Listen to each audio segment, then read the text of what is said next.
Hi, welcome to this episode of Sports Bets for Free. My name's Scott Jenkins, your host, just a local sports bettor here in Phoenix, Arizona. And hopefully today with our picks and your picks, it'll be another profitable day for you. Friday, September 8th, Major League Baseball slate. Just a reminder, 4 teams we fade or follow. Cubs, Dodgers, Blue Jays, and the Royals. And the Blue Jays and the Royals are playing each other, so we only have 3 games for you today on that one there. But with first game out of the chute for baseball and for us is going to be Cubs and Diamondbacks. Jameson Taillon versus Zach Gallen pitching for the D-backs. Kind of shocked this line's not higher, especially the way Tallion's been getting shelled. But the D-backs currently a 120 favorite.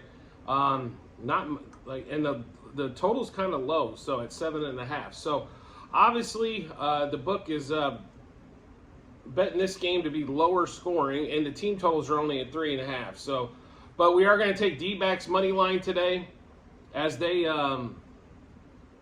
embarrassed the Cubs yesterday with Ryan Nelson going against, going against Assad yesterday.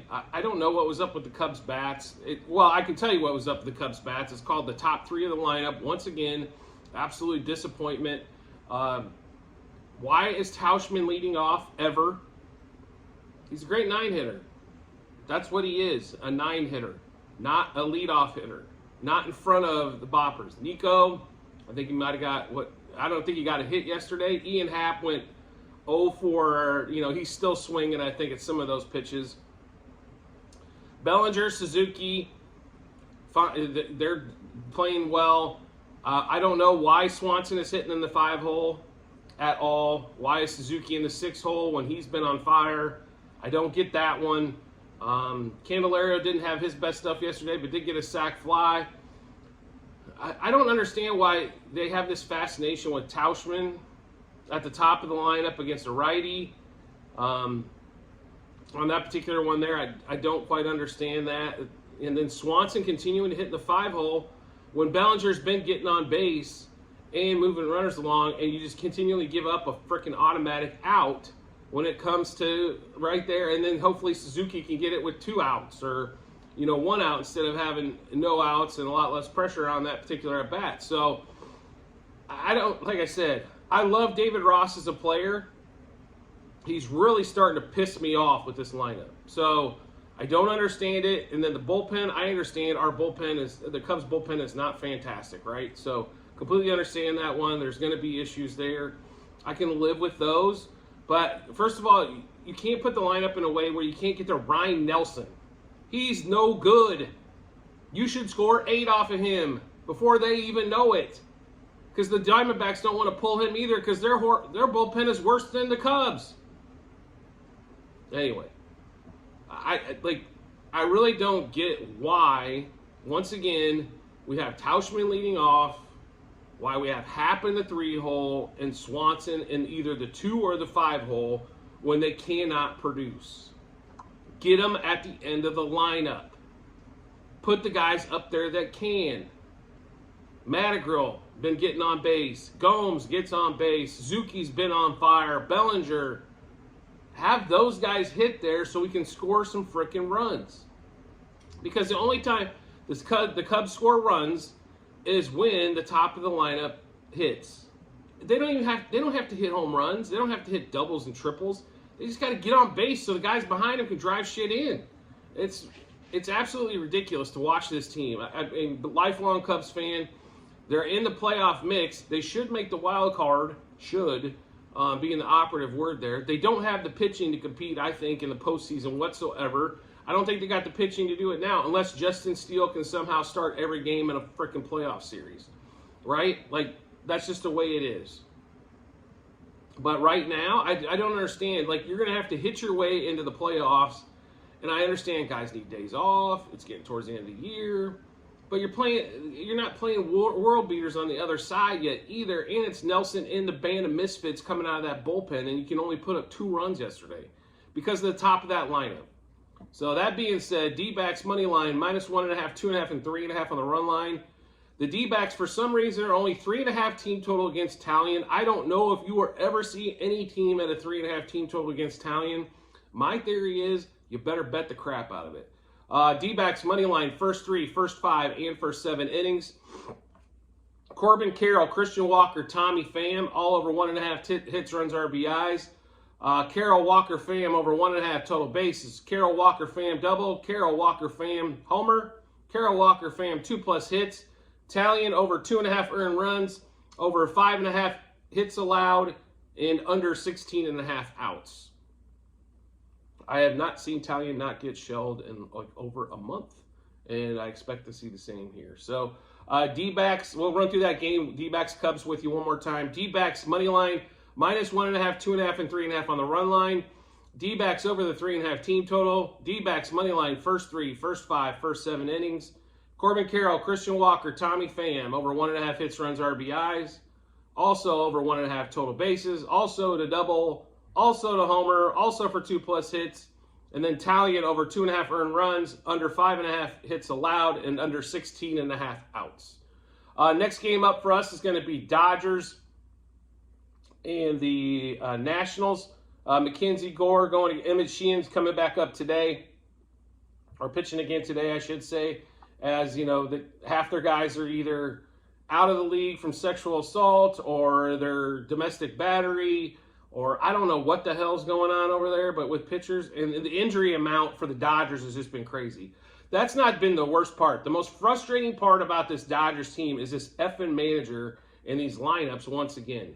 So I hate to keep harping on this, but you know, obviously something needs to be said. Look what happens when Rosario gets consistent at bats. Oh, a couple hits, you know, a couple RBIs. You know, I don't understand why Kiki Hernandez, ever since they traded for Kiki, has Kiki had a freaking day off? Like, can we get that? The dude hits 210. Like, he's not above average defensively. Like, and then this late inning pull crap, for especially when it's coming to the top of the ninth, they pull Betts and Freeman, who, when you're sitting there with tickets for, you know, multiple hits or doubles or homers, you know, and I understand it's a 10-0 game, but is one at bat going to make the effing difference? Really? They can't hit one more time? That's when they're going to get hurt? They're too tired for one more at bat? Like, seriously? I understand that you guys the baseball managers are not worried about the baseball bettors. They damn well should be, because the baseball bettors and the people that bet on their sport provide a lot of money to that sport, and called what? Advertising, revenue, shit that pays for their salaries. Because these guys all want more money. Well, guess who provides a lot of it? I don't get it. I don't understand it. If they wanted to put a defensive substitution in for the bottom of the ninth and pull Mookie and Freddie, okay. But not with going into the top of the ninth with one at bat left. I mean, this is nuts. I mean, I really don't get it. And, you know, they pull them when they're down more than 4 runs. They pull them when they're up more than 4 runs. I'm like, why didn't they pull them back in the 7th if that was the damn case? Like, why wait till the bottom of pull them for the bottom of the 8th? If you're so worried about saving them, you know, first of all, basically they get time off, they get days off. Giving them one at bat off does not save them anything long term.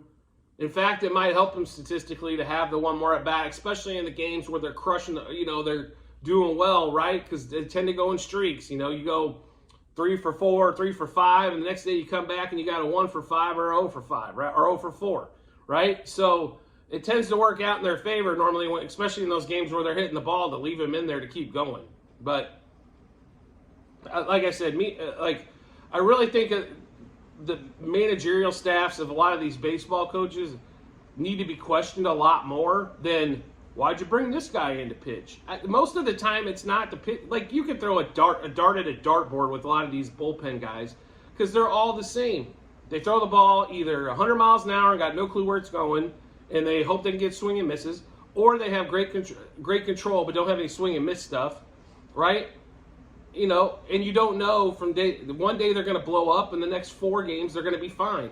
That's just the way it goes with bullpen pieces. But this lineup crap is ridiculous. Like, I do not understand the fascination and love with Miguel Rojas. I really don't.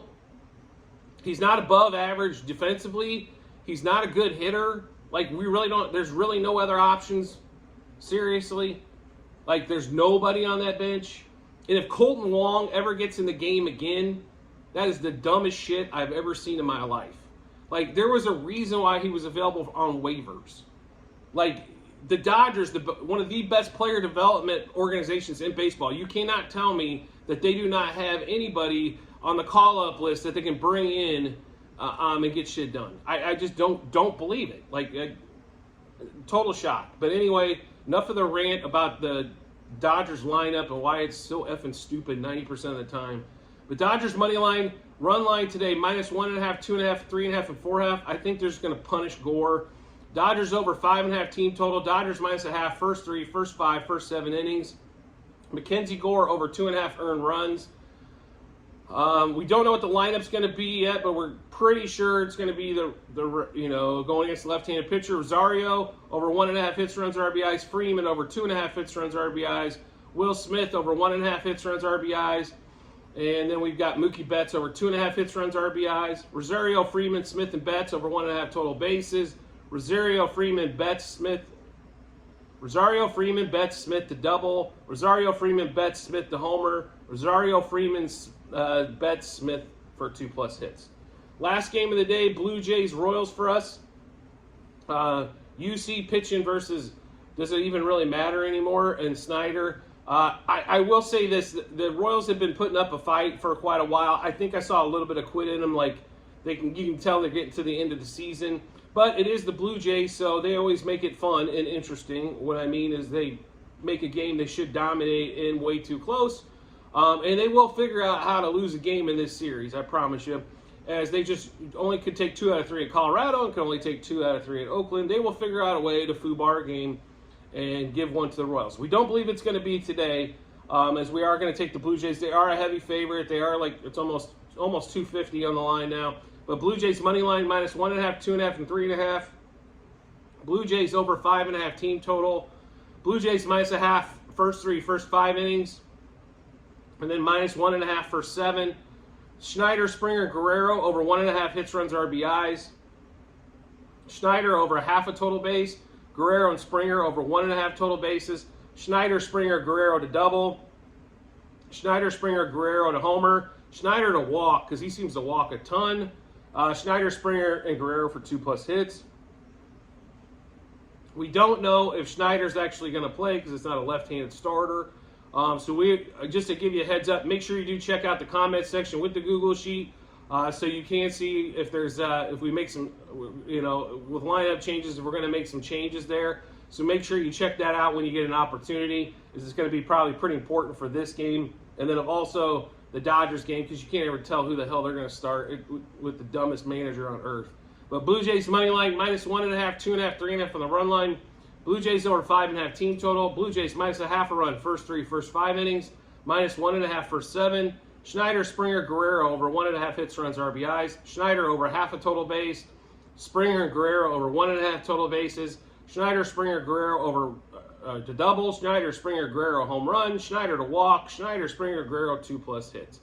So just keep in mind, like I said before, the comment section on this video here. Also, if you go to our channel at Sports Bets for Free, you'll also see the Google sheet listed there. There are going to be 4 sheets when you do pull it up. Sheet 1's football last year. Sheet 2 is baseball this year. Sheet 3 is football this year, including that Thursday night debacle with the Chiefs, which we'll discuss on another episode. And then Sheet 4 is also going to be some some basketball futures that we also have on there. And then also make sure you subscribe and get notifications to the channel. So when we drop when we get out our bets, hopefully you can match them up with your bets, and you got a lot of confidence heading to the betting window, so you can make those plays happen for yourself on that. So a lot of times everybody has their own ideas on what plays they want to make. A lot of times you just need to hear it maybe 2-3 times. People going the same way, it gives you a lot of confidence, and hopefully it's another profitable day for you. So I do appreciate you guys' support as always, and I look forward to seeing you on the next episode.